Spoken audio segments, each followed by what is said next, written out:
Good afternoon, children. Welcome back.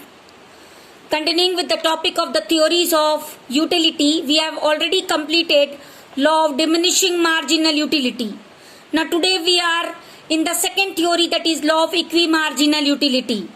Now we should understand firstly what is law of equi-marginal utility. Law of equi-marginal utility is further the elaboration of the law of diminishing marginal utility. It is also known as law of substitution. मतलब एक के बदले में, and the law of maximum satisfaction means how much gain you are been obtaining after the consumption of commodities. This is law of equi-marginal utility.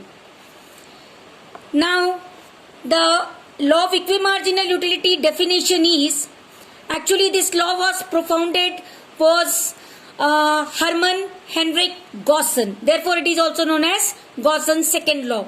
As you already studied that law of diminishing marginal utilities was known as Gausson's first law.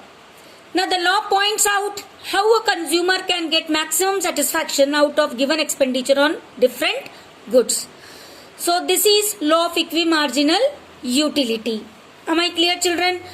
Now, you should also know that this law has been modified by Dr. Alfred Marshall.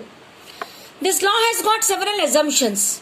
Firstly, the law states that in order to get maximum satisfaction, a consumer should spend his limited income on different commodities in such a way that the last rupee spent on each commodity yields him equal marginal utility, means same satisfaction level. Am I clear, children? Now see the definition of Dr. Alfred Marshall.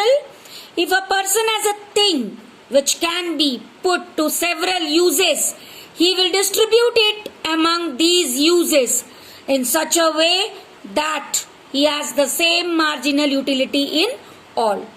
Suppose I am having one ice cream and one cold drink. Simultaneously I am having it. One ice cream and 2 cups of cold drink is yielding me same level of satisfaction. Am I clear? So this is law of equi-marginal utility. There are certain conditions. What are these conditions? There must be 2 or more commodities, which is must.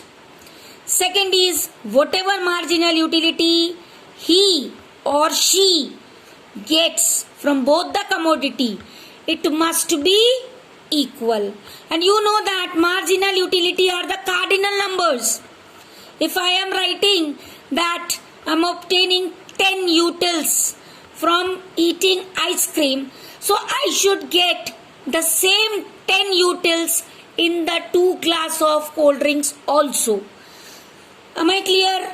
Now you can see one more example, that suppose X person's income is rupees 100. Now this 100 is spent upon 2 commodities. One is apple, whose price is 20, and one is banana, whose price is 10. Now if the consumer is purchasing 3 apples, that is 60 rupees, and 4 bananas, that is 40 rupees, his total income spent will be rupees 100. Then only he will get the satisfaction. This is equi-marginal utility. I hope you have followed the concept.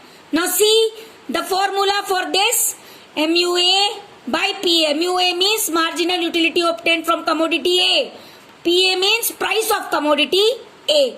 Likewise, marginal utility of commodity B obtained by price of B. That is known as marginal utility obtained. Am I clear, children? These theories are being important for the further concept of the chapter. I hope you have followed. Thank you, children.